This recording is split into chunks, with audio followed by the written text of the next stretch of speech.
কবরের জীবনটা আসল জীবন। বিশ্বনবী দোয়া করতেন, আল্লাহুম্মা ইন্না নাউযু বিকা মিন আযাবিল কবর। আল্লাহ, আমি আপনার কাছে কবরের আযাব থেকে পানাহ চাই, কবরের আযাব থেকে বাঁচতে চাই। এই কবরের মধ্যে অনেক ফিতনা হবে, অনেক সুয়াল হবে। কবরে প্রশ্ন আছে না নাই? কথা বলেন। প্রথম প্রশ্ন জিজ্ঞেস করা হবে, মার রব্বুক, তোমার রব কে? বলেন, আমাদের রব কে? ওমা দীনুক, তোমার ধর্ম কি? বিষ্ণুবীর চেহারা দেখিয়ে বলা হবে, তারিফু মান হাযার রাজুল, এই লোকটারে চিনো? আমরা কি বলবো? আমরা চিনি, উনি আমাদের প্রিয় রাসূল মুহাম্মদুর রাসূলুল্লাহ সাল্লাল্লাহু আলাইহি ওয়াসাল্লাম। এরপরে জিজ্ঞেস করা হবে, এগুলো কোত্থেকে শিখলা? আমরা বলবো, কোরআন থেকে। ফায়ুফসাহু লাহু কবরুহু ৭০ যিরাআন।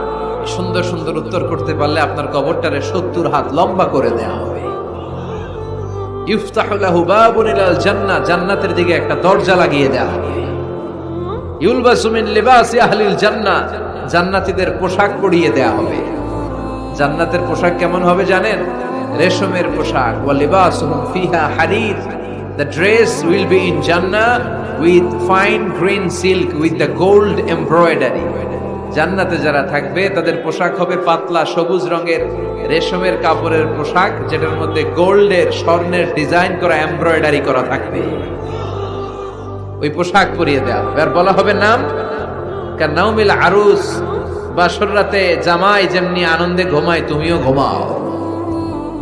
দুনিয়াতে অনেক কষ্ট সহ্য করছো, দুনিয়াতে পুলিশের দৌড়ানি, র্যাবের দৌড়ানি, আছে না নাই? ইসলামের পক্ষে যারা কথা বলে নিজ এলাকায় পরবাসী, আছে না নাই?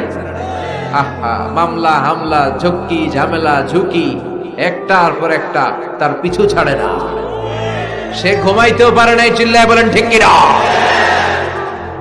আনন্দের ঘুম আমরা সেদিন দেব ইনশাল্লাহ। ঘুমেন না?